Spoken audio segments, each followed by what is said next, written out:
just got a notification on my watch and on my phone that we were live and that you were dancing Perfect. and to jump on. That's what it said. Yeah. Don't That's miss. great. Don't miss it. Don't miss it. Well, it's a whole lot better than the notification I got on. We were on our last week, this week team call within the company on Monday when I got the earthquake alert on my phone and my watch. That was pretty trippy. We got one of those too, but no earthquake. Yeah. But you didn't feel it. No, we didn't feel it. Oh, my whole house shook on last Monday immediately. So yeah, no, that was kind of wild. So, but of course, just ran into the doorway for a minute and the shaking stopped and came back to the call. So that was pretty funny. The modern technology and the alerts that we get, some of them are extremely valuable. I tell you, that was the first earthquake we've had since they put these alert systems in, and it was probably, it's hard to tell right in that rush of the time frame, but it was plenty of time for me to tell you and the others on the call. And Bob says, Kevin, I caught your chest cold. I still have a little bit of it as well, and my wife is on her deathbed, so with it, so everybody's blaming me.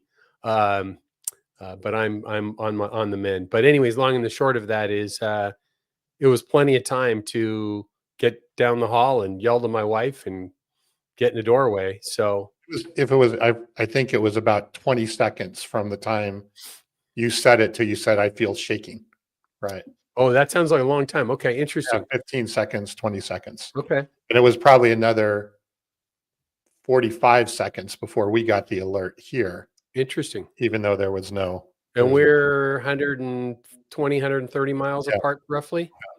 Yeah. Interesting. Okay. Well, I'm sure people joined the show today for a lot more than us talking about earthquake alerts on our smartwatches and mobile phones, right? So, anyways, good to see you this morning. Great to see some good folks coming in on the live show that we have going on here. So, I'm Kevin Brown. This is my lifelong friend and business partner, Tom Burton. We get together every Friday morning, as we say, unless someone's in the hospital, on a planned vacation, or on an airplane, or under the desk for an earthquake, needs to be added into that now as well. So we get together each week and talk about the news of the week, both in North America and internationally, and how that relates to wholesale distribution. So what we try and do is look at topics like the economy and supply chain and mergers and acquisitions and AI and cybersecurity and all of the things that are going on around us and this fast-changing, fast-paced world that we live in.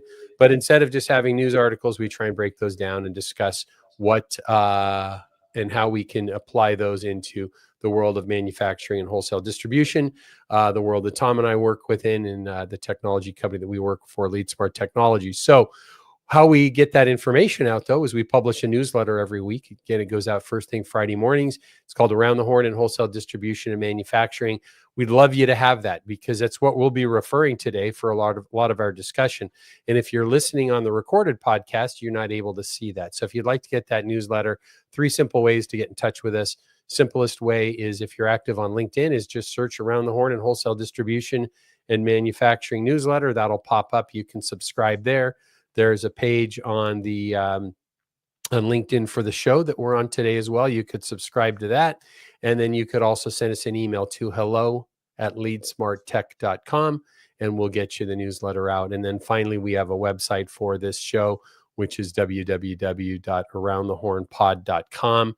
And that is where all of our previous episodes are. Subscribe options are there as well for us. So again, we'd love to have you with us getting the newsletter. And we're live this morning on YouTube Live, LinkedIn Live, and Facebook Live, where we've got a nice audience starting to join us here. And love to have you live with us and asking some questions and sharing thoughts and ideas.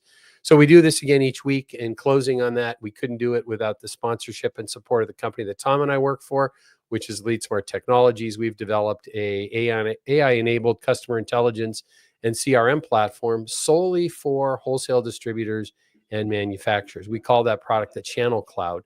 So it's a cloud-based solution that gains deep insights into your customers, your team, and your overall business in a single platform that will really give you access to what we describe as siloed data.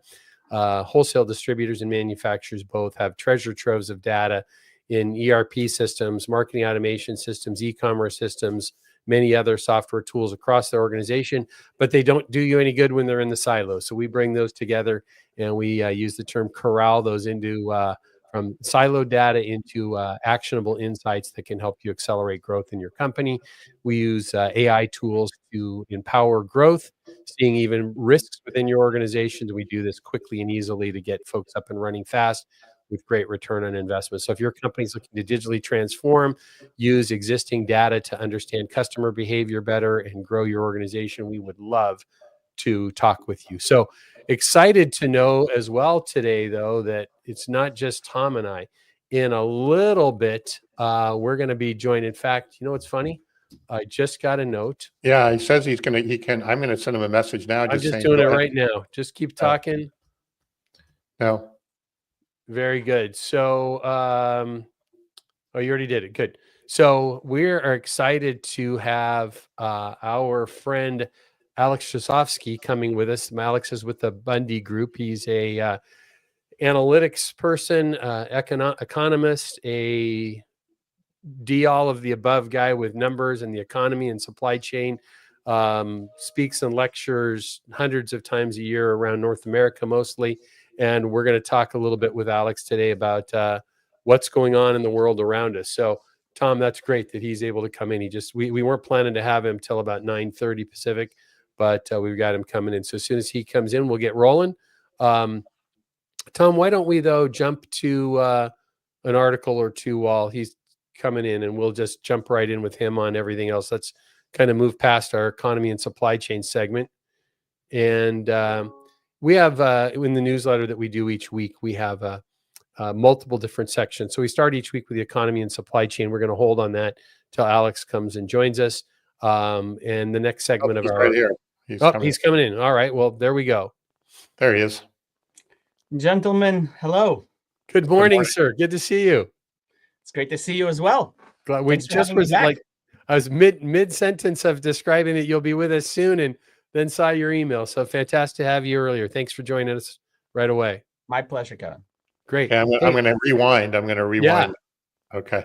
We were just we were going to move past the economy and supply chain segment of the newsletter, Alex, and until you joined us.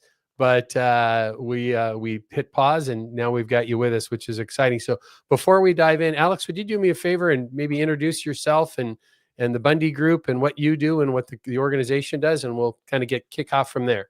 Yeah, sure thing, Kevin. And Tom, hello. Good to see you again. See you again, yeah. Thank you for having me back on the show. So my name is Alex Chausovsky. I am the Director of Analytics and Consulting with the Bundy Group, which is a boutique investment bank out of Charlotte, North Carolina.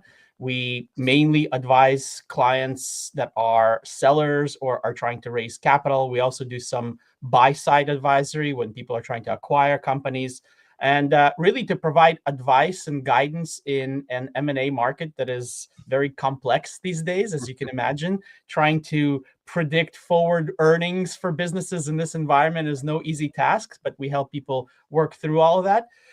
My personal background, I've got about 25 years now in data analysis and application of that data to business operating environments across a wide variety of industries, across supply chain, operations, revenue. I mean, you name it, I deal with it on a day-to-day basis, and both in the trenches with businesses one-on-one and with a lot of trade associations, which is how you guys know about me through my speaking engagements. So yeah. I do quite a few of those. How many of those do you do a year?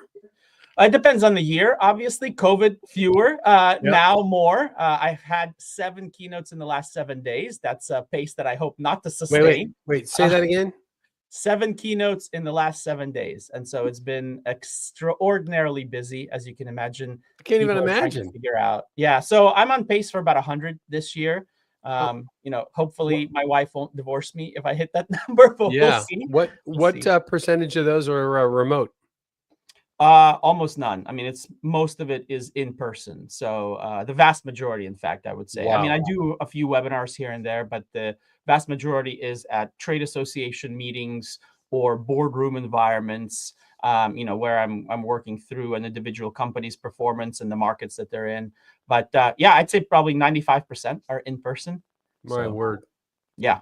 Good. No, it's good. Job security, I'll take it. Yes, I'm sure. Hey, Go ahead, No, Tom. I wanted to, Alex, before we jump into the news, that you're out there with people, obviously day in and day out, and over the last couple of weeks. What are you hearing? What are people asking you? What are they concerned about? Just in general, as you meet these different, I'm sure there's a lot of questions and things that are coming up in your keynotes that are obviously more specific to the things that are happening right now. Yeah. Well, I'd say that there's probably 2 or 3 key things that I'm hearing over and over again. One is anxiety. People don't know what to make of this environment. There's a lot of volatility day to day, hour to hour. A lot of times I present the slides that I got ready the night before, and already some of the information is out of date on the day of presentation. So people are anxious.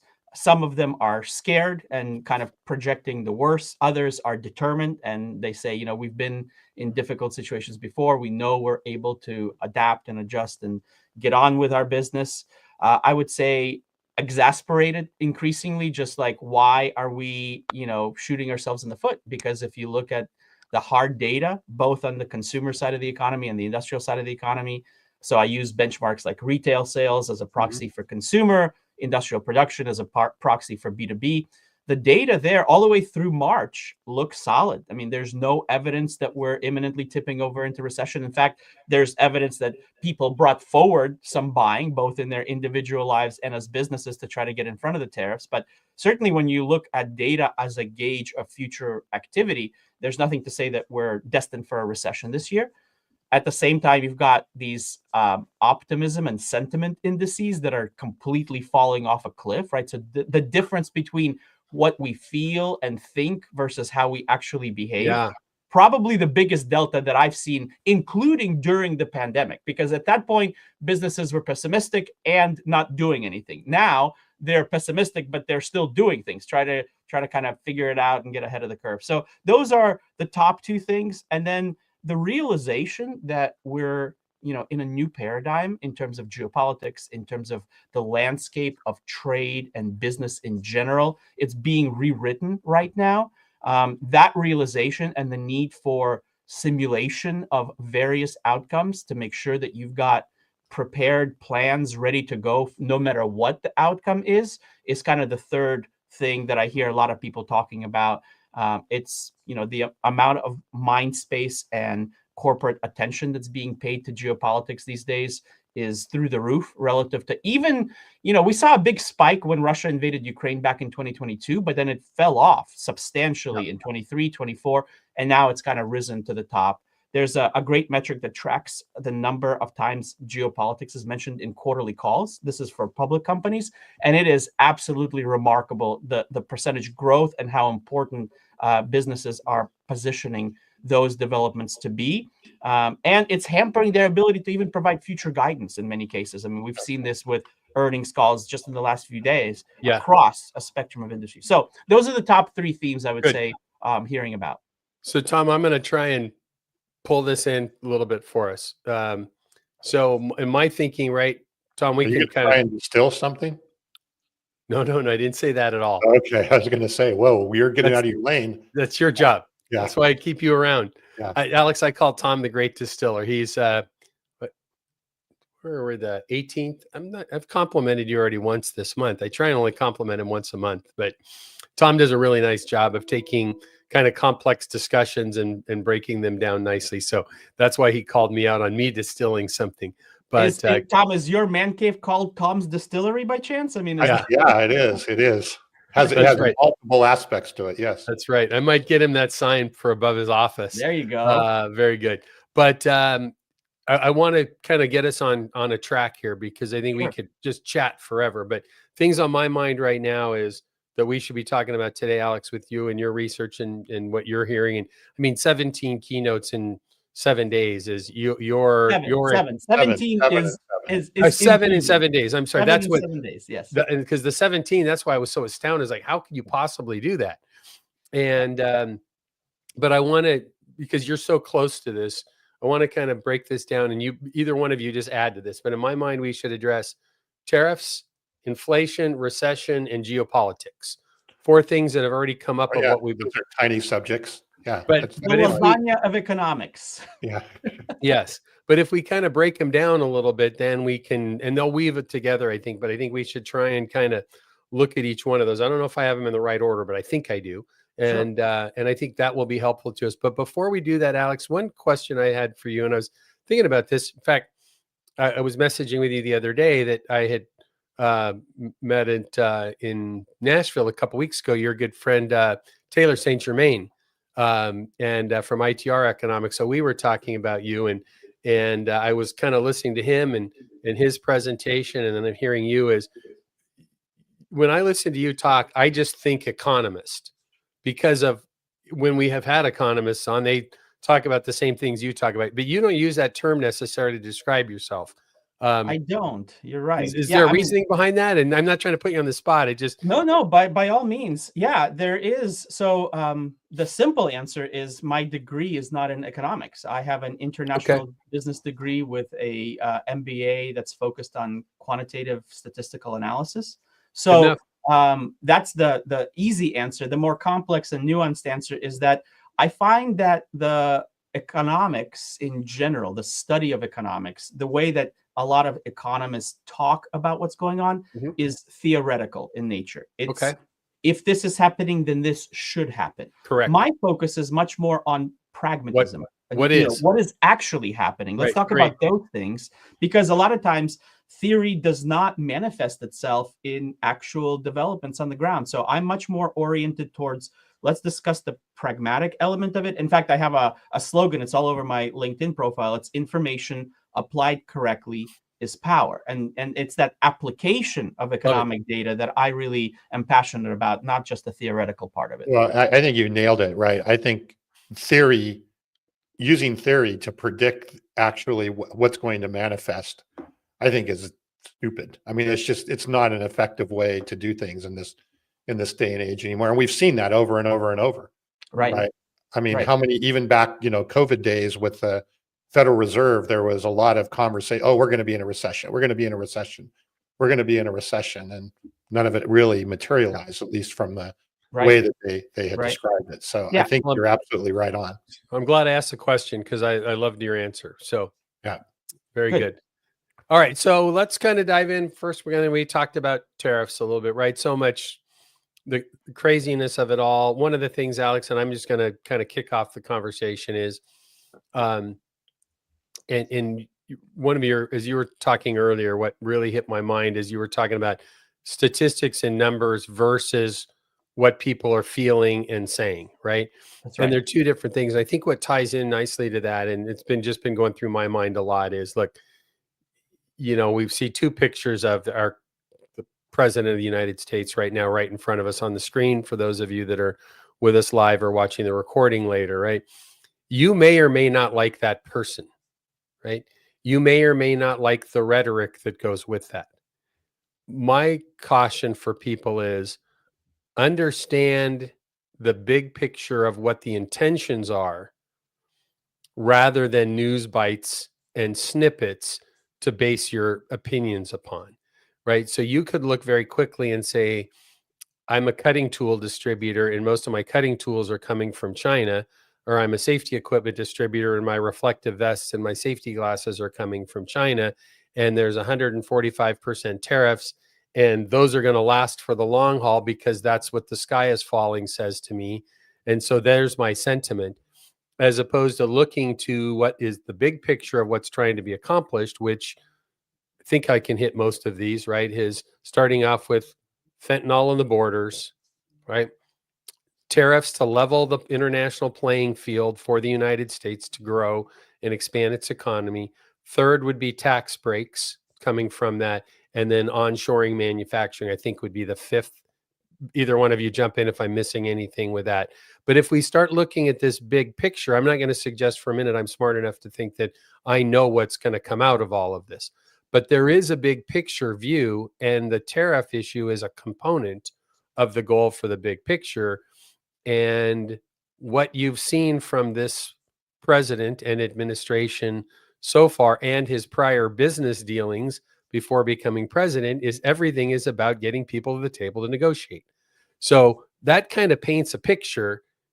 And I think it ties fairly well into the comment that you were making earlier about data, about recession and inflation and so forth versus what the sentiment is out there. So I'm going to throw those thoughts out on the table for our broader discussion before we get started.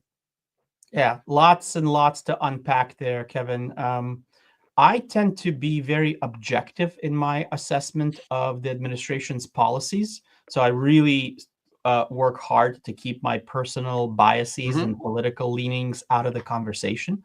And to summarize my view is I think some of the things we're doing make sense and should be pursued, whereas others, I think I can't find the justification in the data to support the current course of action. And tariffs is a really great example of that as a microcosm, right? So I do agree with you that there are many elements to it. Tariffs are not the only one. Right. There's, things like our long-term strategic direction, our military superiority, our debt. All of these things are a big part of the pie.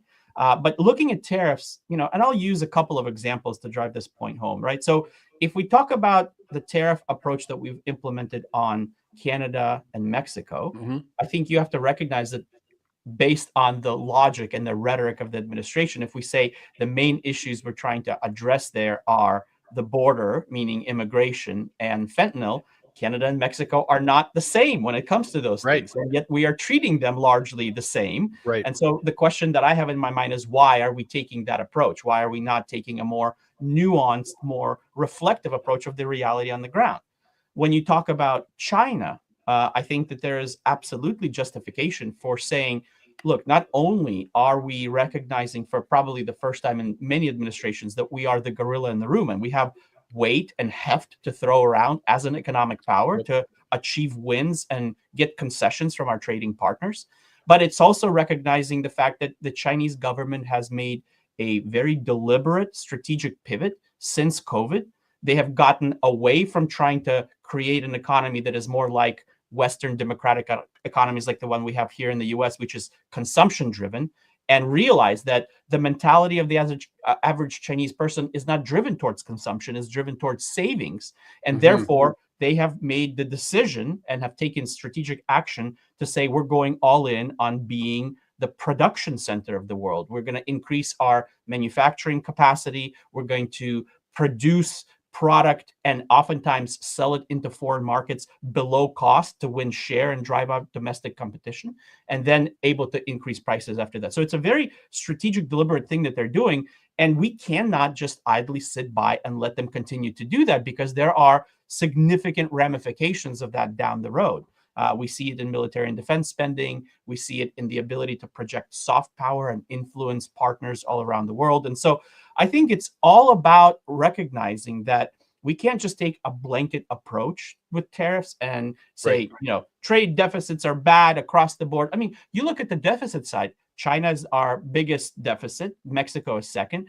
Canada also has a deficit, but only because we import a huge amount of discounted heavy sour crude from Canada, which our refineries then turn into jet fuel and diesel and gasoline and sell for a huge profit margin. So like that trade deficit is actually a beneficial thing for us, right? Interesting point. So those are some elements of why I say, I agree with some of the things that President Trump and his administration are doing on tariffs. Others I just can't get behind because the data doesn't support it. Can't hear you, Tom.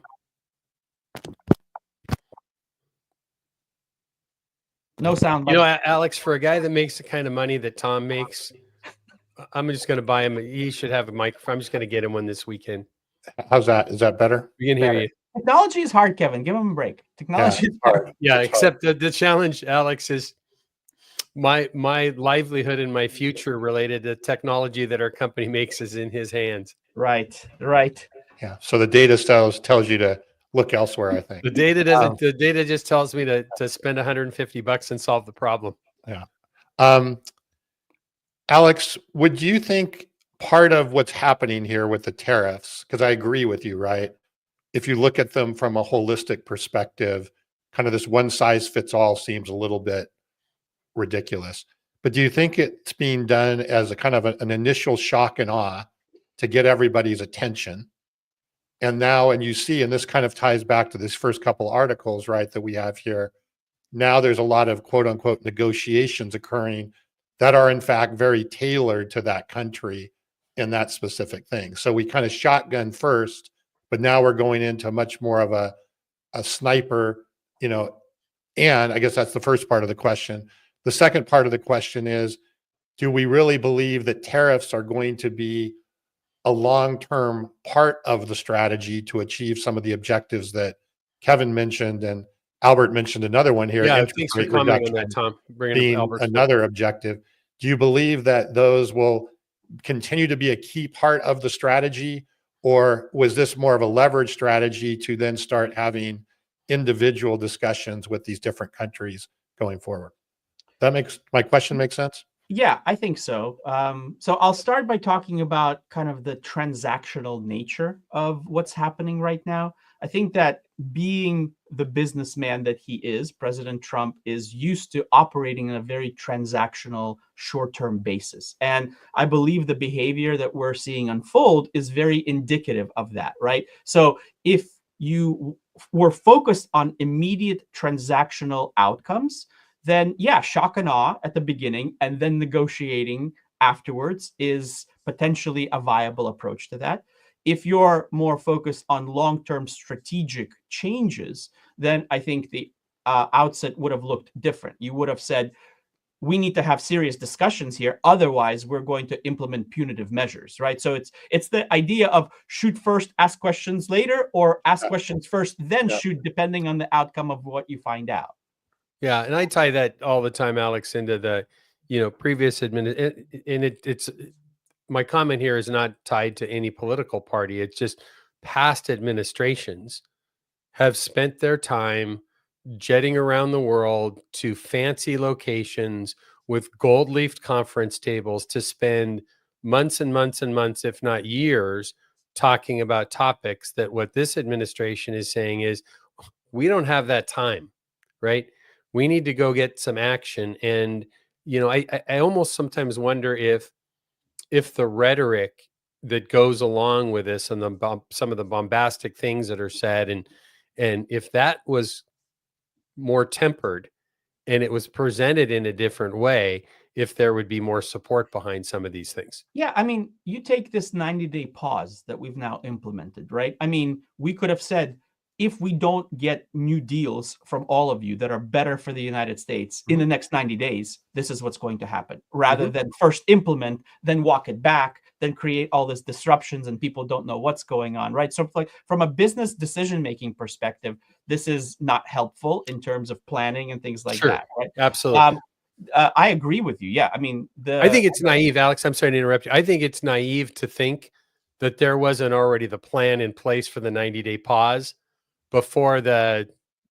Yeah, I don't know. And Alex, that's your take on this. I think that the shock and awe, I think they grossly underestimated the manifestation, or the side effect, maybe is the better word, of the shock and awe approach. I think that in some elements, yes, in some elements, no. They knew it was going to be disruptive. So the amplitude of disruption, I think, is what you're talking about, Tom. And I agree with you there. In particular, they probably knew the stock market wouldn't like it, which it hasn't, obviously. But the thing that has, I think, even President Trump alluded to this himself, the result in the 10-year, right? The bond yields and the volatility there swinging 0.5% within a matter of days, that was probably unexpected, and is reflective of this greater shift, right, in terms of, is the United States the trusted ally and a reliable long-term partner that's being reassessed by the rest of the world? That's part of this. And I think probably less thought was given to that. But to answer the second part of your question, Tom, on do I think that these are long-term? I think that there's certainly an intent to address some long-term issues using tariffs as a tool. And President Trump has been very consistent in this. Since the 80s, he's been talking about his belief that the tariffs are a part of the armament that leaders have at their disposal, that we're not leveraging enough. I mean, he's talked about things like the revenue that it's going to generate as a means of offsetting some of the spending that we're doing. More recently, obviously, the rhetoric around, well, we've got about $9 trillion worth of debt that we've got to roll over this year, and driving down those yields that I mentioned earlier on the 10 note is a way for us to pay less income, less of our government income as a means of financing the $37 trillion debt, right? So there are longer term issues in play here that I think make me believe that at least at some level, there will probably be tariffs in place long term. But tariffs in and of themselves, let's say we, just for the sake of this conversation, let's say that the 10% baseline tariffs remain in place for the next 12 months, which I think is very realistic at this I think point. that's realistic. The knowledge that that is going to be the playing field will then allow businesses and consumers to adapt and adjust. Yes, there will probably be some inflationary pressure associated with it, but not 10%, right? Because it's always a nuanced mixture of who absorbs it, the manufacturer, the supplier, the end customer, right? And so then we could adapt and move forward. And I think that the economy could withstand something like that. So, well, and 10% is a very reasonable number to offset across all parties. Right. In that maybe not setting. the Penguin Island, but well, I mean, but I mean, as from that standpoint, right? When you're looking at that, I mean, wasn't the purpose behind a lot of these, tiny nations and so forth, the idea, but and it really relates to Southeast Asia, right? The Vietnam same idea is pass through for Chinese goods. Yeah, it's just right. It's exactly you said it Right. perfectly, right? Because we're seeing some of that in Mexico already. But we saw it all, and we saw, and this was, a good friend of mine runs operations and purchasing for, about roughly $250 million a year industrial distributor, and they had been moving tons and tons of their products that they were bringing in, including private labeled products, into other parts of Southeast Asia, Vietnam, Laos, other areas, right? And not even thinking for a minute that when the big day happened, right, that we would see all of those, because now there's just this huge scramble. But China had, and the reason behind it, right, is China had been pushing their own manufacturing into those locations. And now we have whatever that Penguin Island was called. The reason it's there is to stop, as the big list after list after list of countries that you would never imagine.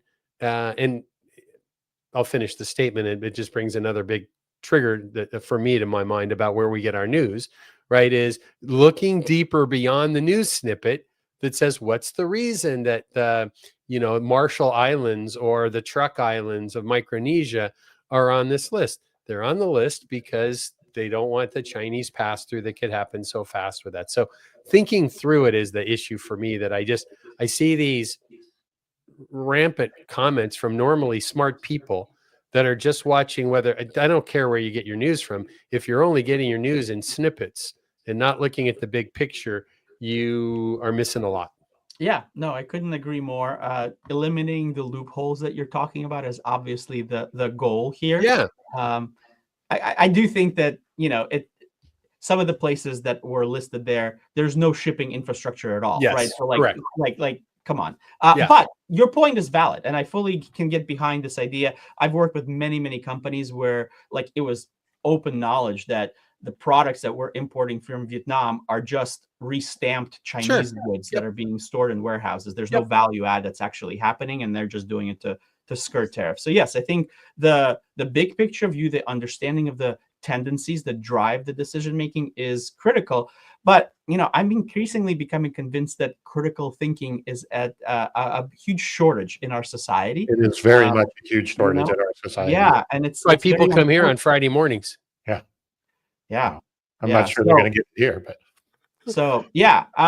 So I think on the tariff side, again, it needs to be less of a broad-based, let's talk about tariffs as a general concept conversation, and more specific about each use case. So that brings up a couple other points, and I really like your idea about, all tariffs are not all the same, applied equally across, regardless of what the percentage is. Right. Because the Canadian and Mexico example that you gave is great, right? We're not seeing the influx of Chinese-made products coming from Canada that we are from Mexico. Right. There's probably a lot more stability from an infrastructure standpoint and what they're likely to do with Canadian trading partners than what you may see in Mexico. And I've been saying this for a year now, is that Mexico is probably the most important country for us to be paying attention to right now from a, I was going to say geopolitical, but that's probably not correct, but just from a business standpoint of what can happen there. And it could become even more so from a geopolitical standpoint as well with that. But that said, I read I shared this last week on the show and had made a comment from an article that I had read that said, and again, this goes back to the bigger picture strategy of what the administration wants to accomplish, was that if there was just 10% tariffs across the board, the revenue from that would fully fund the intended tax breaks that the administration wants to put out. Right. So that was really an interesting component. Now, I've not done the full research on that, but just to be kind of thinking about it, even if it's plus or minus 20%, right, there's a bigger picture of this than just saying we're slapping tariffs on. There's the geopolitical issues, there's the trade balance, there's the infrastructure issues in the US. So I just thought that was really intriguing that number played out roughly to that spot. And I'm sure. I mean, the numbers do support the assertion. So the data that I've seen is if we keep the 10% tariffs in place, that could generate upwards of about 700 billion a year in revenue. And the tax proposals, the tax cuts, including the extension of the Tax Cuts and Jobs Act, cutting taxes on Social Security, overtime, tips, and then the big one, which is kind of like the real hard one to quantify, that's corporate taxes being lowered to 15% for quote unquote domestic manufacturers, whatever you decide that means, right? Yeah, what percentage of your production has to be in the US for you to qualify for that distinction. Yeah, the total cost of that ends up being somewhere in the neighborhood of maybe $8-9 trillion over 10 years. So we're in the ballpark. I wouldn't disagree with you there. But the big assumption that makes is that we're able to extend that the full 10 years. And obviously, President Trump is only guaranteed 4 years, right? So who knows what happens in 2028, what happens in 2026 during the midterms, if we get a more resistant Congress as a result of a swing too far, to protectionism. So I think that there are a lot of assumptions, and I always like to go back to the word assume, right? How that's made up, right? Yeah. And I don't like stacking assumption on assumption on assumption. It's kind of, you have a specific agenda you're trying to get people to buy into already, and you're using these elements to convince them that it's viable. I don't know that it necessarily holds up to scrutiny, given the timeline in question here. 10 years, a lot of things can change in 10 years.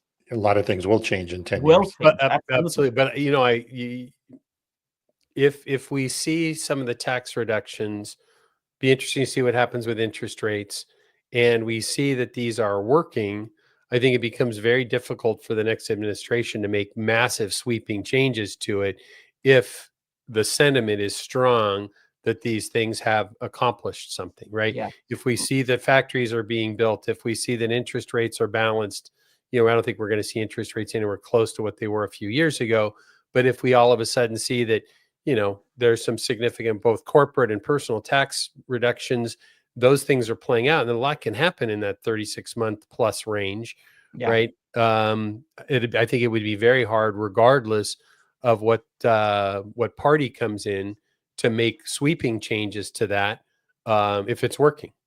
Yeah, I mean, I'll give you my baseline assumption regarding the tax cuts right now. So there's about 6 line items that I mentioned earlier that are potential on the wish list. I think we definitely get the extension of the TCJA. That means that our taxes aren't going up, which I think is political suicide for anybody, right? To try to get people's taxes up.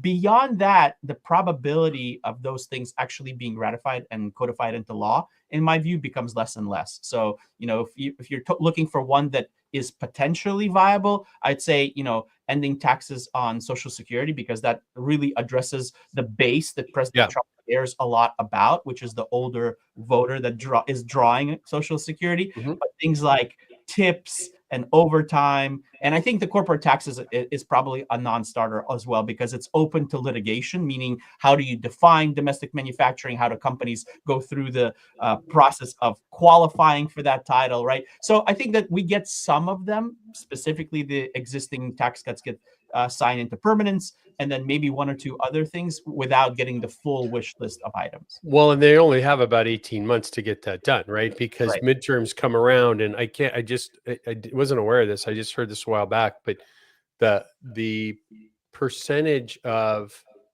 administrations that control the Senate and the Congress coming in is like a fraction of what you would anticipate. Is very, Right. very low, Right. that they continue to control that after the midterms. Right. So I think this type of stuff, specifically these cuts, are going to have to get through Right. before the midterms. Yeah, right. And I think it's important to highlight for your readers, most of the action that President Trump has taken so far has been by executive order, right? Right, But right. you cannot change tax law by executive order. That requires approval from Yes. Congress. That's why you're saying, within the next, Got to go fast. yeah, that's right, 15 months or so, I guess, Mhm. basically we have. Yeah. So yeah, it'll be really interesting to see what happens. But I have seen pushback from the fiscal hawks, even within the GOP, within the MAGA movement, that say, don't forget, we have a $37 trillion national debt, and it's increasing by $1 trillion every 90 days. So we can't lose sight of that. Yes, tax cuts are good, but we are already spending more than we're making, and tax cuts decrease the revenue that's being taken. So we need to figure out how to offset that. Right? What are the cuts coming from? How do we fund that? Very good. So let's before we leave tariffs fully, let's kind of talk about yesterday there was the announcement, and it was just a random news conference statement, right, about China being in negotiations. The Italian, I noticed that happened after the market closed as well, which I think was definitely by design. Yeah. But that was, comment about China's, coming to the table. He even said, I listened to one of the sound clips this morning again, said 3 to 4 weeks. He thought that could be sorted out. Japan is at the table. Some major countries, I should say. Italy was visiting the White House yesterday. Alex, any kind of thoughts about how deep these are really going on? And I don't want you to look into a crystal ball, but I'm interested in your opinions. I mean, I think that the question of how disruptive will the continuation of the status quo and the potential of the full implementation of the tariff increases are to each country should guide our opinion on which country is likely to give up more concession and actually get a deal done in the short time, right? So I have a really interesting chart here that talks about what percentage of each country's exports to the US account for that country's GDP. So in the case of China, it's about 3%. So, given their official Chinese Communist Party statistics, which, take with a grain of salt, but they grew by about 4.5%. So even if that trade gets significantly disrupted, there is a semblance of them to eke out growth, economic growth, even with the disruption. But other countries are not nearly as well positioned to withstand the risk. Mexico, 27% of the Mexican economy has to do with exports to the United States. I mean, it's a really incredible amount. For Canada, it's just a little bit over 20%. But then we've got South Korea at, roughly speaking, 6 to 7%. Germany is around 4%. Japan, a similar number. Italy, a similar number. So as you go down this list, the impetus to get a deal done and get it done quickly diminishes. But the countries that are at the top of that list will absolutely be incentivized to give up concessions to stave off any major long-term disruption to that part of their economy. I mean, if you look at Germany, which has already struggled to grow for several years, right? And now you're talking about a minus 4% of GDP hit just because of disruption to trade. That becomes a very untenable situation for the Germans very, very quickly. So I think the EU as a broader member, Japan being a good example here, very incentivized to strike a deal and try to get something in place to mitigate the impact of tariffs. And do you think that 3% on China is misleading, or if nothing else, miscalculated? Because or false? Well, yeah, I mean, but Let's I just can say also false. see Right. I could also see if you look at just like we were talking about earlier, what you were mentioning earlier, right? Kind of the proxy in Vietnam of the Chinese goods that are there, and then they're coming from Vietnam and all those things ultimately back to the US, right? So if you start to factor in the ecosystem that is ultimately China is driving into the US, I would suspect it's much, much higher than that Yeah, 3%. total exposure much higher for sure. The Right. Chinese, though, have a very unique set of cards that they're able to play that other countries simply don't have access to. So a great example would be, this recent move to require permits for exports of any rare earths, right? They have a stranglehold on critical materials, not only things like neodymium and dysprosium and things that make magnets for military and defense equipment, but things like gallium and germanium that go into semiconductors and telecommunications. They control the vast majority of the supply, and it's irreplaceable outside of that. So I think that the negotiations with the Chinese will be more robust. I would be shocked, frankly speaking, to think that they can get that done in 90 days to any kind of meaningful outcome. Yeah. And I look back at President Trump's first term as a guide in terms of how long those negotiations took. And more importantly, of just because the Chinese say they're going to do something, that doesn't mean they actually do it after the fact, because Right. the implementation of any deal, that's where the real rubber hits the road. And we didn't see any evidence of that happening in the 2017, 2018 timeframe, right? So Yeah. what makes us believe that it'll happen this time? And he said in this article here, he said that he expects an agreement or a deal, maybe is the better word, in 3 to 4 weeks. So, I mean, as of right now, my understanding is there's not even a date set when Trump and Xi are going to meet. So let's get that on the books first before we start prognosticating about how quickly we can get it done. And the question is, do they? Have been in progress. So yeah, go ahead. The question is it even going to be them that? I mean, probably not, because both of them. But the only reason I would see that potentially being a case is that both of them want to go back to their countries and say, "I got him to the table." Right. And we're not watching Chinese news, and the average Chinese person is not watching the US news. So they get to go say whatever they want about, that they got them to each other to the table.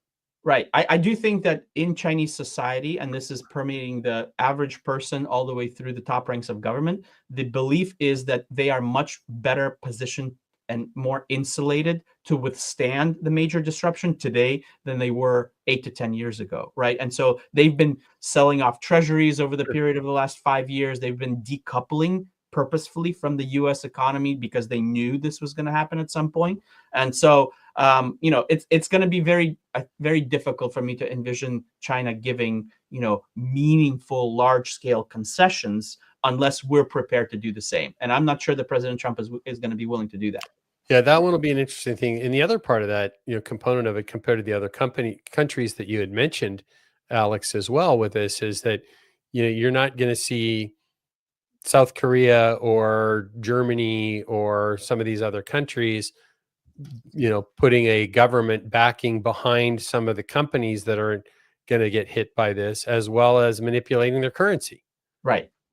So many levers available to the Chinese, which is exactly the point that I was making, that it's a very unique set of circumstances and shouldn't be talked about in the same breath as, as the other countries. Again, let's continue to look at the big picture as opposed to a news bite. Bob made a nice comment here about, too many of the U.S. trading partners have looked at tariffs on U.S. goods as a permanent revenue stream in their countries, right? As opposed to a short-term or a temporary fixed. So it's built into their economy now. And I hadn't thought of it from that perspective. I thought that was interesting. While true, I think there's going to be a cost benefit analysis done by, in terms of the economic damage potentially associated with allowing those tariffs to remain in place versus readjusting their formulas to remove this permanent contribution from, import tariffs on American products, right? Yep. So good. So hey, before we move here, I just want to do one final question and a kind of a bottom line question, because my guess is this is what a lot of people are thinking about, right? In our industry in particular. And we talked about this, Kevin, with Brendan Breen a couple of weeks ago on the show. Is Alex, let's just say we're at April 15th. So let's just go till the end of June, right? So, almost 90 days or 90 days. Where do you think we sit with all of this?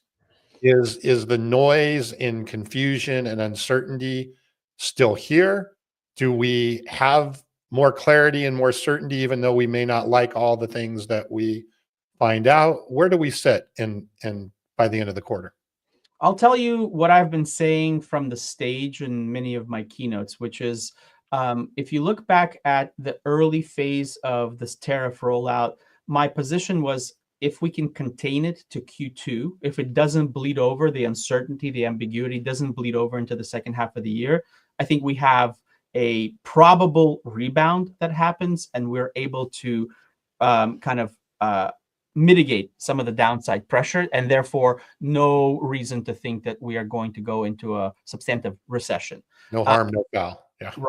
Right. Now, 90 days from April 2nd, to your point, is the very end of Q2.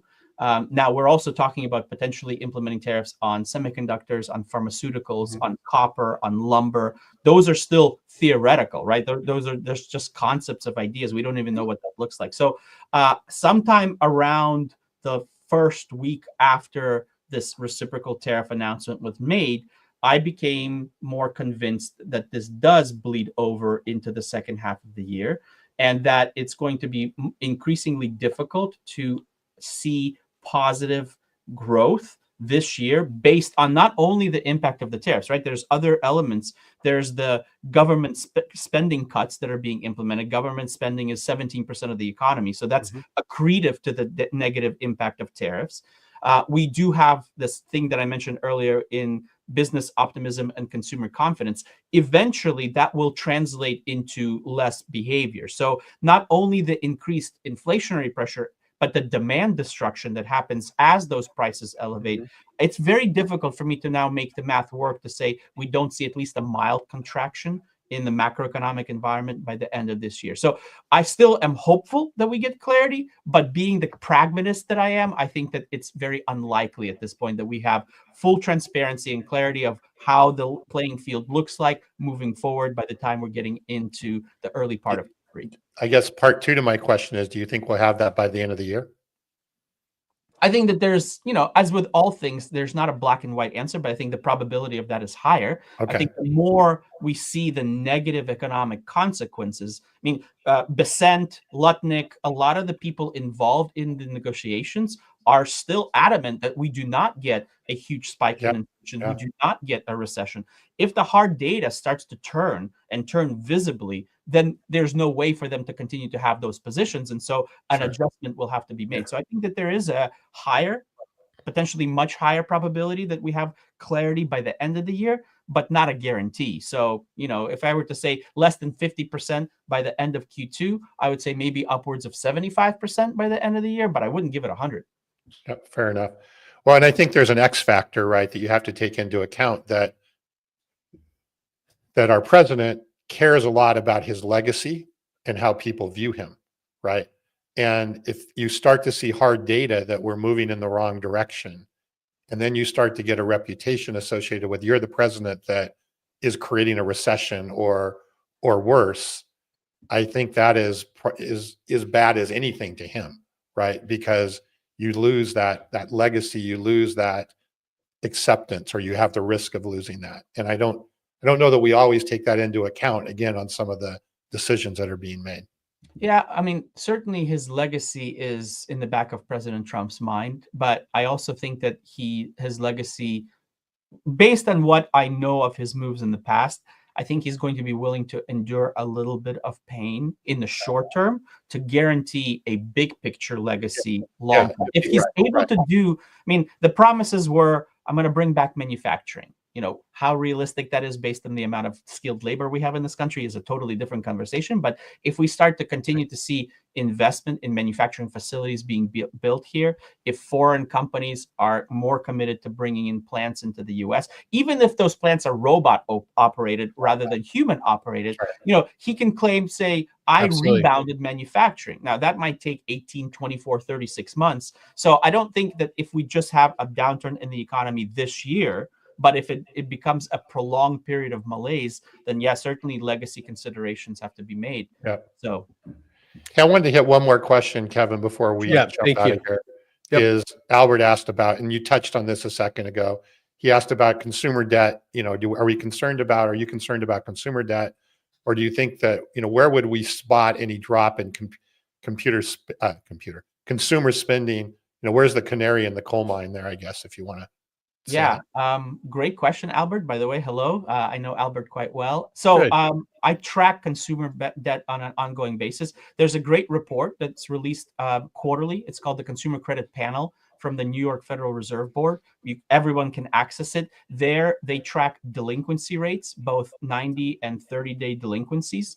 And, in order to understand consumer debt, you have to look at it from two perspectives. Number one, what is the makeup of that debt, right? Because you hear all of these headlines regularly saying consumer debt hits record high. Well, of course it does. We're a credit-driven nation with a growing population. So the overall number increasing is not a problem in and of itself. It's how are we able to keep up with the payments on that debt? That's the really big question, both at the government level and at the consumer level. So they break up the debt into basically housing, which is made up of mortgages and home equity line of credit. That accounts for about 72% of the total debt.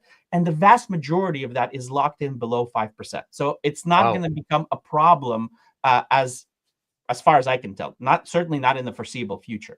The remainder is student loans, which is about 1.1 trillion, credit card debt, and auto loans. Those are the three main other categories. There's an other category, but it's pretty small. So I look at delinquency rates for those three elements: student loans, credit cards, and auto loans. And they had been rising quite substantially, particularly for credit cards and auto loans. But in case of credit cards, the last quarter, we actually saw them tick down. And in case of auto loans, they're leveling off. So we're not having this worsening situation. So I'm going to keep watching that and figuring out whether or not it's becoming problematic enough to affect the overall economy and really stifle retail environment spending by the consumer. The other thing that I watch is the debt to income ratio. And what you want to see is that being relatively stable or declining, which is what we had through the end of 2024. We had 2 years worth of decline in that ratio, which means that wage gains were enough to offset the accumulation of new debt that consumers were taking on. It'll be really important to see what happens in the labor market, right? So far through March, we have a relatively resilient labor market. But if we start to see job losses start to mount, then the impact to consumer debt is going to be very, very significant in a short period of time. So those are the things that I'm watching to ascertain whether or not the consumer is able to keep it up. And so far, despite a complete collapse in consumer sentiment, whether it's the consumer sentiment index from University of Michigan or any of the other data sources, we're not seeing that translate into behavioral change yet. Once that happens, then that will be really quick in my view. Right. You guys, I'm going to throw this out to both of you. One of the things that surprised me is with all of the activity with Doge and so forth going on, that we've not seen the uptick in unemployment to the level that I would have anticipated. I don't know how many jobs have been cut, but it's tens of thousands at this stage. Either one of you have any thoughts on that? Yes, there is a website, I think, by the New York Times that actually tracks government job losses. Mm-hmm. The last time I checked, I think it was like 150,000 to 200,000. Keep in mind, total government, federal government employment in the that might include state and local. I don't know off the top of my head, but it's somewhere between 2 and 3 million people. So we're talking about single digit, maybe 10% of total workforce layoffs. A lot of times those people are finding work relatively quickly. In fact, when you think about the buyout offers that the administration, that's what I was wondering. Buyout officers through September, right? They're paid and they have the ability to search for, find, and earn money through another job during that time frame. So but they're actually employed, right? Is it actually the buyout packages? I believe they're actually employed in some cases through the end. Right. In some cases, it differs department by department, but certainly they have the ability to start looking for work because they're not going into the office. So I think the actual hit to that in terms of the overall job market, when you think about 200,000 people, last month alone, just as a point of reference, we added about 250,000 jobs in the US, despite the layoffs that are going on in the government sector. So I think overall right now, it's not a major issue. In fact, if you look at the website for Doge and Elon Musk as a primary source, originally the target for Doge cuts was $2 trillion a year. Then he lowered it to $1 trillion. Now the latest was we're going to provide about $160 billion worth of cuts to government spending before the end of 2025. And when you consider the fact that federal government budget this year is $7 trillion, we're talking about 2%. So not a huge amount. Very good. Okay, so let's kind of pull some of this together. So very early in our discussion, Alex, you said, I don't want to put these words in your mouth, but the numbers that you're seeing versus the sentiment related to a recession don't match. Yes. Fair enough? Fair enough. Okay. One, let's unpack that a little bit more, but then what I'd like to kind of do is move into the discussion amongst us related to inflation, right? Because we've got Powell saying one thing in the last few days about watching his numbers.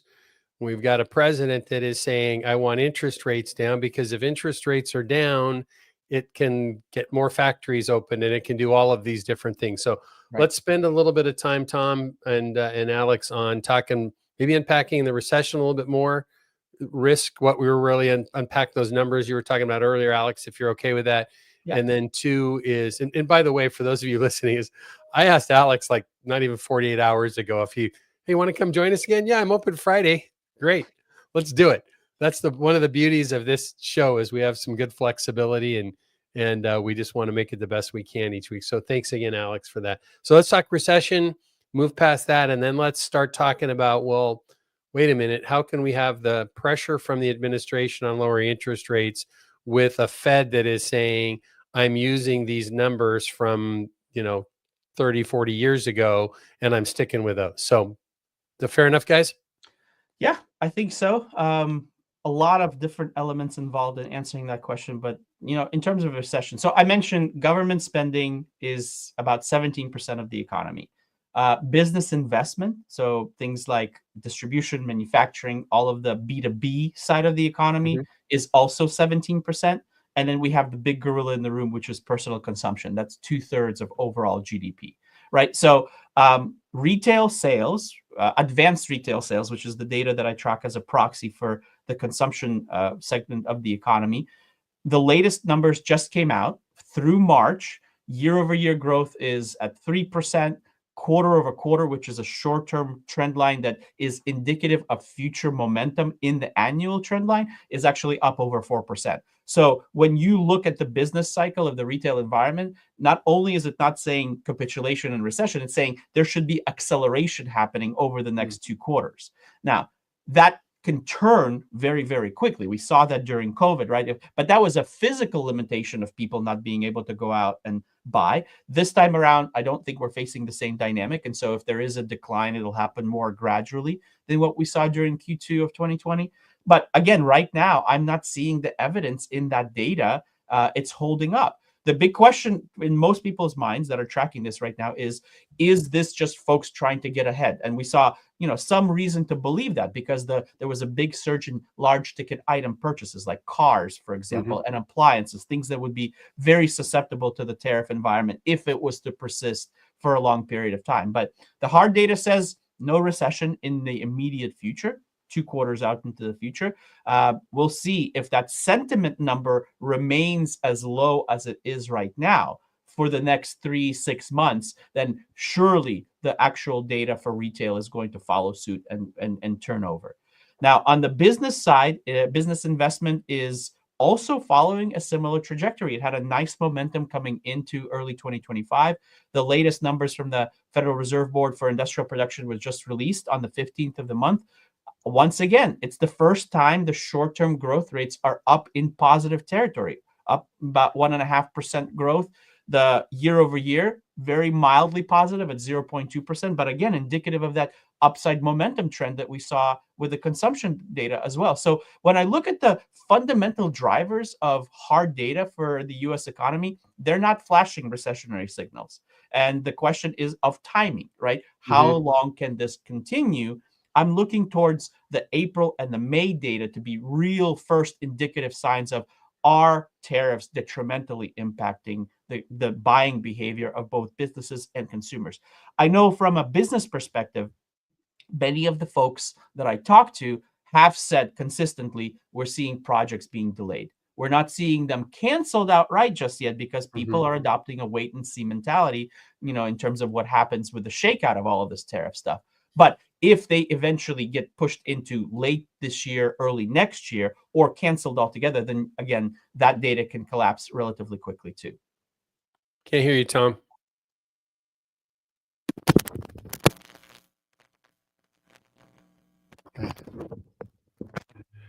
How about now?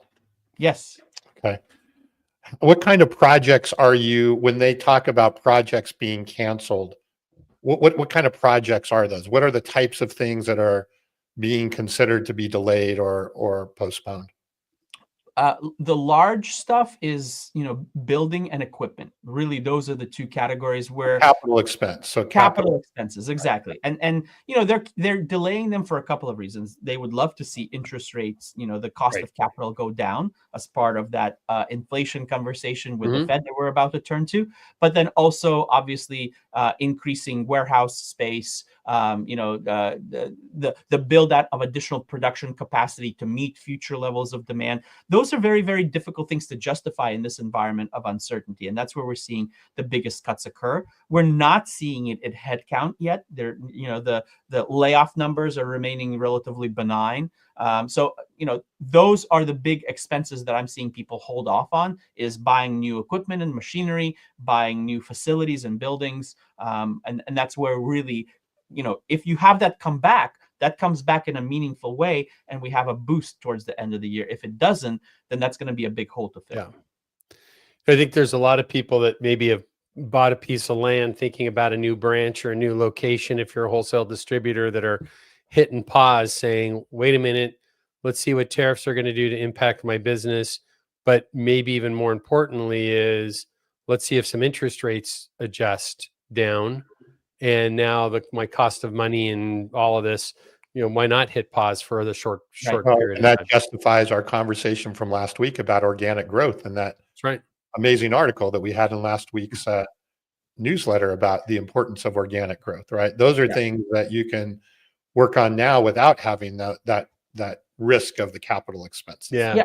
And the other element that people, I think, miss out on right now is, when is the last time you went out and shopped around for a lot of the inputs that you use as a business, meaning electricity, your shipping and logistics providers, all of these things. Use other people's pessimism to your advantage. Lock in better rates. It takes some time, yes, out of your busy schedule, but go out and get 4, 5, 6 quotes for the things that you're buying anyway, and maybe you'll recognize some good savings as a means of protecting your margins this year.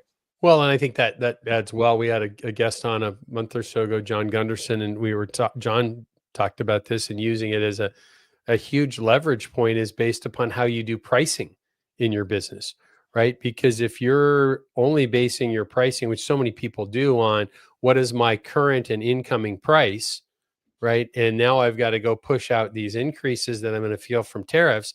The smart guys are leveraging and saying, what do I have in inventory now, right? What am I going to be paying next? And maybe even, I don't want to say arbitrage, but maybe looking at what are my anticipatory pricing. Right. And then let me do my balance between those. So my increases are incrementally less than what my competitors are. There's a whole game that could be playing just based upon how we do our pricing, especially if you did one of two things. One, if you were, well, I guess first off, you need a strong balance sheet to start with to be able to do that. If you have a strong balance sheet in your business to do that, and you've been able to, stock up pre-tariff, right, which many people with strong balance sheets have done, and you already were in a good inventory position ahead of time, now you can start doing your cost basis averaging with that. Yep. And your increases to your customers, and maybe you even balance that out with saying, I'm going to take for the next 4 months, whatever the time frame is, I'm going to take a little bit of a margin hit even and all of a sudden you're in a place where maybe you're holding prices where all your competitors are screaming tariff, tariff, tariff, maybe even talking force majeure, and you're sitting back because you leveraged your balance sheet and your thought process of your buying process. Yep. You can do Yeah, some really neat things. Apple, I think, is a great example of this. They just Right. flew in 6 Right. cargo planes worth of iPhones, right? So I But did Apple, some very Apple doesn't have a strong balance sheet. I no, know. not at all, not at all. I did Yeah, some right. rudimentary analysis, and it basically is Yeah. a cost to Apple of $4 a phone, which is a margin hit that they're willing to absorb, given that their average price point for an Sure. iPhone is like $800, maybe closer to $1,000, Mm-hmm. right? So yeah, absolutely. Doing something like that is very, very informative and will help you plan for the future in terms of price increases and things like that. So I fully agree with you. Yeah, I think it's just an interesting time right now if you weigh all of the factors that are going on. So Definitely. let's kind of shift a little bit in the time we have left today and talk a little bit about the inflation and interest rate issues. Yes. Because Alex, I'm really going to lean to you in this, and from the standpoint of I'm struggling right now watching what Powell said and what the president is wanting, right? So there's seems to be a big dichotomy that at this stage.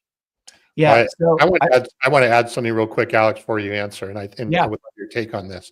Is this full circle the example of what you said earlier about the economist versus looking at the pragmatic data?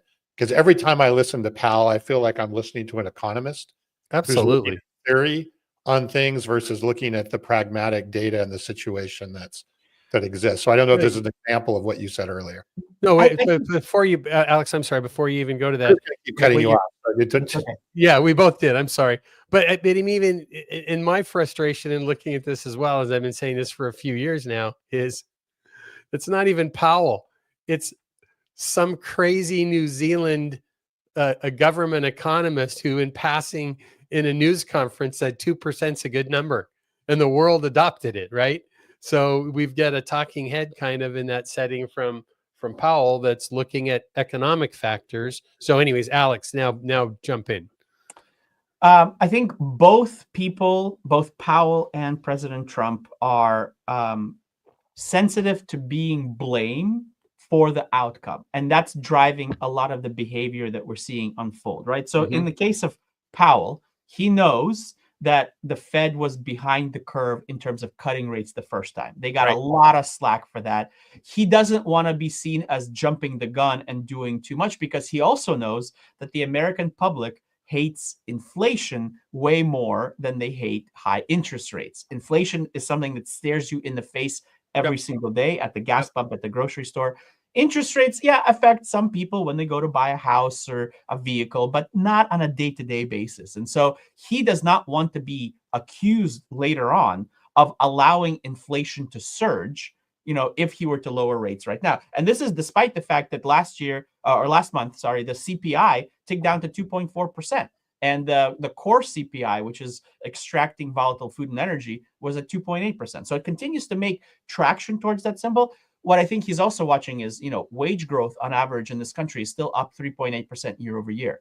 So as long as companies are paying people on average, roughly speaking, 4% more, it's hard to envision the trajectory back down to 2% sustainably, right? We might touch that number, but given the fact that it's the sustainability of that number that's really in question, which is why I think he's really hesitant to cut those rates right now. President Trump, on the other hand, knows that, the cost of carrying the debt and any help on interest rate policy will be very, very beneficial towards the amount of interest that we pay out on the national debt, wants to see those numbers cut.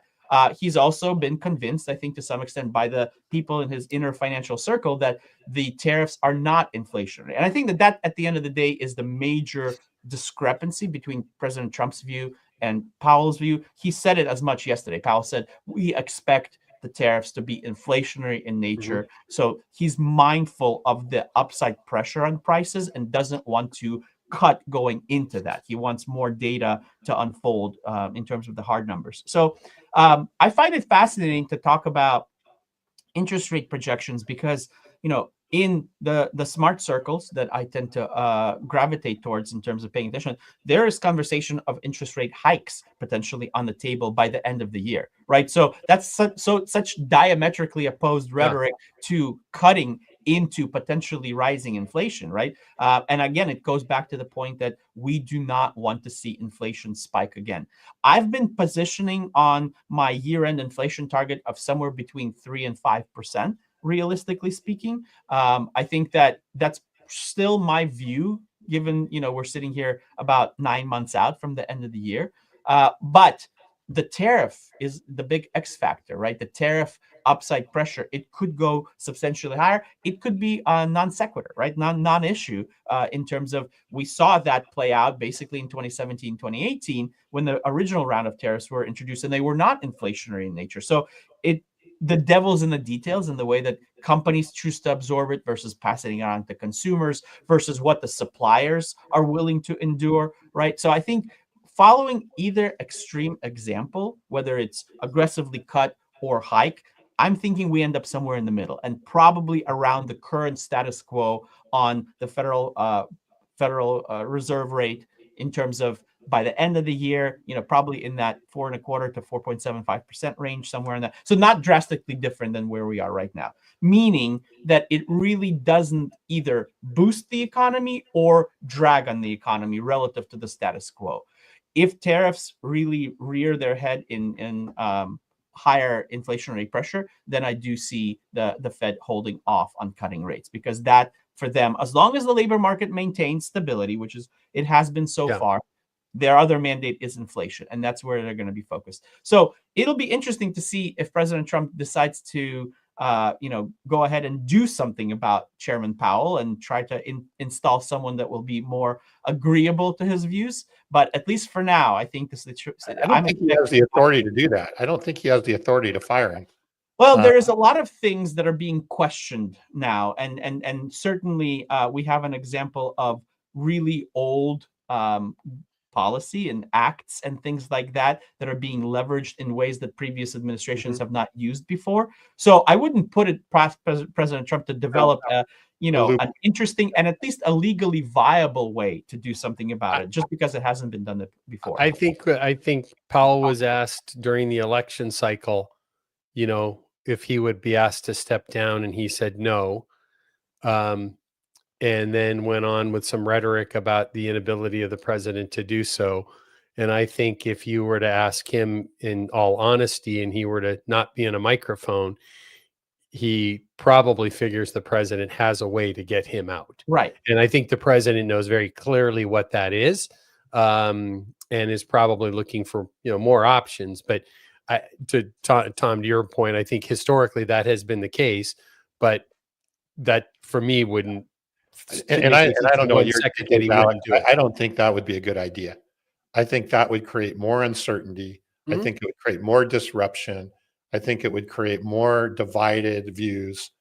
I don't think that what do they say, the juice is worth the squeeze, so to speak, something like that. I mean, it would be, the question of the system of checks and balances exists for a reason. And if we continue to undermine that system through various mechanisms, whether you agree or disagree with them, that really challenges the notion of stability and consistency. And, even if we do have all of these actions done by the current administration, and then the next administration comes in and undoes them all, even if a lot of the immediate damage is reversed, long term the damage is being done to credibility and the reliability of the United States as a constant that we have been for many years. So I agree with you on that. And I guess the bigger question with that is, even if we had a new Fed chairman, how far could those numbers go down? Right? I mean, it's not like you're going to get my point, right? Yeah. They still have to operate off the data. They still have to make they're not going to say, hey, we're going to cut interest rate 3 points. Well, that's the reason I brought the point up, right? You're not going to see, 3.15 or something like that because you just put someone new in there automatically. They can be supportive of the administration's goals, but there's still the data at the end of the day that you can be, less conservative than maybe Powell is trying to be in this setting, but you can't go off the rails. Right.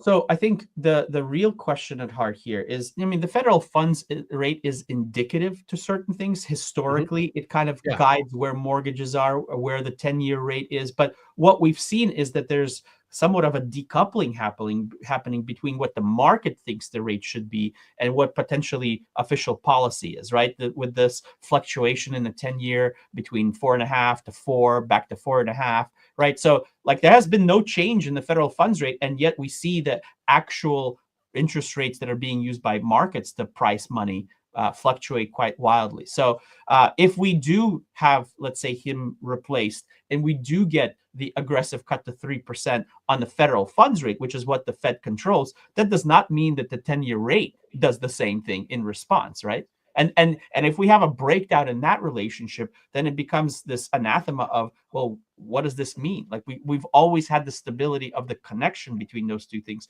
That's how the Fed really manages the economy. If that relationship breaks down, what tools do they have left? Yep. Kevin, now you can't hear you. What's wrong with your microphone? God, can't you get your technology straight? I pushed mute because I was coughing. I was going to set up a GoFundMe page for all of our audio. Mine's fine. Mine's all new technology. Because of the you cough, just don't know how to use it. That's it. Okay. Because of the cough, I hit mute. Okay. Now, Bob, just so you know, thank you for the GoFundMe. We're not going to ask you to contribute, or we're not going to send Alex a bill or anything like that. I will order and have it delivered to Tom's house, a new microphone this weekend. Hey, notice I'm the only guy on this thing with no audio issues, and I don't have one of those fancy mics in front of me. I'm just using the Logicam external video camera as my input. And you sound pretty darn good too. Well, so this is good. Okay, so we covered tariffs, we covered recessions, we covered inflation risks. We've talked a lot, and we're kind of wind down, Alex, so we don't keep you all day, and we've got you through your lunch hour as well today. I assume you're at home in New Hampshire? I am, thankfully. Yes. So the in going with this thought is we've talked a little bit about the geopolitical pressure. Any kind of, I'll say, global thoughts on geopolitical pressure on all of this as we kind of wind things down for the day? Yeah, there's thoughts on geopolitics, and then one other comment that I wanted to make before I answer that question, which is the other element of the policy agenda is immigration, right? And this is the thing, we talked about tax cuts, we talked about tariffs, immigration is the other thing, and we really got to figure out how to fix the legal immigration system in this country. Otherwise, we're going to have a pretty substantial shortfall of workers relatively quickly. There's a great report that I will recommend to people. It's put out by a company called Lightcast. I'm not affiliated with them in any way. I just read the report and found it to be very enlightening. It's about 10 to 15 pages, but it's called The Rising Storm.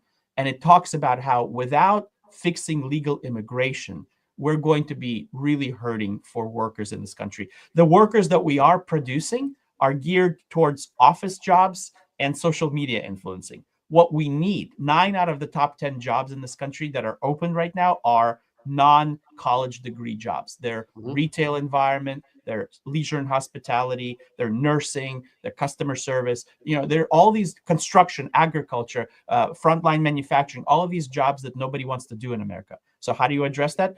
Well, you got the robot solution, or you let other people that are skilled come into this country. So I think that was important as a plug. I'm obviously an immigrant myself. I'm very passionate about doing it the right way, but recognizing that that has been one of the success stories in America's history, and we shouldn't break that. Now, going back to your question from a geopolitical thing, I would say my overarching observation is that the last few years have kind of put a exclamation mark on the evolution of the kind of the multipolarity of the world. So what do I mean by that? I mean, if you look in the 1900s, you had a bipolar world. You had the US versus the Soviet Union. Then in 1990, when the Soviet Union collapsed, we had a unipolar world, right? Went from bipolar to unipolar. That's when US was really unchallenged. China hadn't come up yet, no Soviet Union around to challenge the United States. And we had, a multi-decade time frame of relative prosperity for the United States, growth, projection of power. But increasingly, we have transitioned to this multipolar world where we do have an adversary now in China that is on par with us and can challenge us the way that the Soviet Union did before. We have the emergence of kind of like the second tier of countries that are, important in specific ways, maybe not as all around powerful as the US and China, but you're talking about places like Russia from a military perspective and the UK and Germany from an economic perspective. So kind of like a second tier. Mm-hmm. You have a third tier of countries that are, sometimes they're referred to as the global south, but it's places like Brazil and India and Turkey and Saudi Arabia. They're not necessarily aligned with either the US or China in terms of the polarity. And aligning themselves. That's right. Their own interests. Sometimes they align with the US, sometimes with China, but it's very, dependent on the situation. And then the biggest difference for me that people need to be aware of is the advancement of the corporation and of individual corporate leaders as a power center in the global geopolitical arena. We see this with the likes of Meta and Google and Microsoft and Amazon. I mean, the Magnificent Seven, if you will. Yep. Not only are the companies themselves, the revenues they're generating oftentimes exceed GDPs of many medium-sized countries these days. Yep. The electricity consumption to run their data centers and the control over the flow of information that these companies have is really incredible. And increasingly their leadership, Elon Musk is a great example, but he's not the only one. Jeff Bezos, Sundar Pichai over at, they're getting involved in the geopolitical arena. Elon Musk is negotiating with the foreign minister of Iran at the United Nations. He's obviously determining who has internet access or doesn't in the Russia-Ukraine theater. He's got really important business ties with the Chinese government, given, Tesla's exposure over there. So this emergence of a multipolar world means that complexity and the relative stability of the pre-multipolar world has come to an end. And we've got to be, as both individuals and corporations, adapting to this new reality, which means scenario planning and wargaming a lot of different outcomes and being prepared to enact plans no matter what that situation calls for. It's much more strategic. It's much more dependent on the ability to implement plans in reaction rather than scrambling to come up with plans. So that would be my commentary on the broader geopolitical arena, is this multipolarity. That's the new normal. This is how we're moving forward into the future. I like that comment about the business side of it, right? Playing into things much greater. Right. Something to pay attention to, something to watch. This has been a great conversation. Alex, thanks for kind of popping in last minute with us. Normally it's kind of funny. Normally with our show, and when you were with us last time, we went through much of the newsletter, but there was so much to talk about that I thought it was worthwhile kind of scrapping some of our normal conversation. But Tom, you want to maybe lead us through, and we won't necessarily comment on them because we're running short on time. I'm not going to go through article by article, but what's interesting, if you look at the rest of the newsletter, and as I was reviewing it last night and this morning, a lot of the articles we have this week kind of talk about what do you do about it, right? I think we've talked, and I think, Alex, I really appreciate you going through a lot of this stuff. I think if somebody really wanted a summary of the situation that we're all kind of sitting in and worrying about or whatever, I think we've covered all angles of it this morning. I'm going to listen to this again. I would recommend others listen to this a couple of times to understand, at least have the data, right, as to where we stand and understand the strategy. But okay, that's great to understand, but then what do you do, right? How do you handle these things? How do you get up on Monday morning and after the holiday and what are you doing? And a lot of the articles that we have in here, Kevin, kind of on some of these, for example, they tie right in. 10 ways to prepare for the downturn, 7 ways. And these are, and this is a McKinsey article. This is an excellent, this isn't like a AI written blog post or something about. I think we're gonna leave a couple of these in next week's newsletter and make sure that we come back and discuss those, Tom. Yeah, but I would recommend hitting those. There's another really good one. I mean, some good stuff about AI that we haven't talked much about AI in 2 weeks. And kind of tariffs are outweighing AI right now, huh? Right, but I mean, this sales plan one here some really good articles here in the sales M&A. So anyway, my point being, there's some really good stuff in here that talks about what do you do about some of these things, and how do you keep moving ahead regardless of whatever the flavor of the day is in terms of the disruption and Hey, all of Tom, those things going forward. Yes, sir. for people that don't get the newsletter, how would they get it? God, you know what? I wish we talked more about that. No, so it'd be hello@leadsmarttech.com. They can get it there. Yep. Or they can go to our website, thearoundthehornpod.com. And where How's else? One more. that? LinkedIn. Oh, LinkedIn. Oh, but that's a different newsletter. That's a LinkedIn newsletter. The same newsletter. It's The available. same newsletter. there. It's on LinkedIn. Yes, you can go to Yep. LinkedIn. You can Yep. get it there, or you can get the email version of it on those other two places. Yes. Right. Yeah. So the beauty of LinkedIn, if you're active on LinkedIn and you want to sign up, just search Around the Horn and Wholesale Distribution and Manufacturing and newsletter, and it'll pop up. But it's available to read it on LinkedIn, but it'll also email you a copy of it as well. So 3 good options with that. Yep. So Yep. great show today, Alex. Thank you again. Little plug for the Bundy Group again before you go. I'm sure Mr. Bundy would appreciate that as well. Yeah, most definitely. I mean, based on everything that we talked about, you can imagine the world of M&A is facing a huge amount of disruption right now. What you need is a solid person that you can trust to walk you through it, give you the latest developments. That's what Bundy Group is all about. We often say that we start building relationships with people years in advance of any potential transaction. So if you have any questions on that front, multiples, what the market state is, who's active, whether it's strategic buyers or financial sponsors like private equity, we're here to answer any of those questions for you. So please reach out. And then for me personally, as busy as I am, I always appreciate engaging with new groups. So if you need a objective, kind of down the middle of the runway assessment of the economy, the implications to your industry and your company performance, I'm here to support you. Connect with me on LinkedIn. And if you have an event coming up or even want a webinar, I'm here to support you that way That's too. awesome. Great. Well, thanks again for joining us. Everybody that was logged in and listening to this later, we appreciate you being with us. Again, we do this every week. I'm Kevin Brown. This is Tom Burton. Alex, again, we appreciate you joining us. We couldn't do this without the sponsorship of our company. It costs money to have this prepared, and the people that were reaching out to you ahead of time, Alex, and then John, All this our audio editor, visual equipment we have to buy. and the AV equipment that has to be purchased. Right. Exactly right. And maybe I'm just going to send you the same whatever Alex has. Yeah. But we're appreciative of the company that Tom and I work for, Lead Smart Technology. So if you're a wholesale distributor or manufacturer and you're looking to accelerate growth, understand your customers better, your team better, and your overall business by bringing siloed data from across your organization into a single platform that can help you across all facets of your business to grow and accelerate, we would love to talk with you. So until next week, we'll wish everybody a great weekend.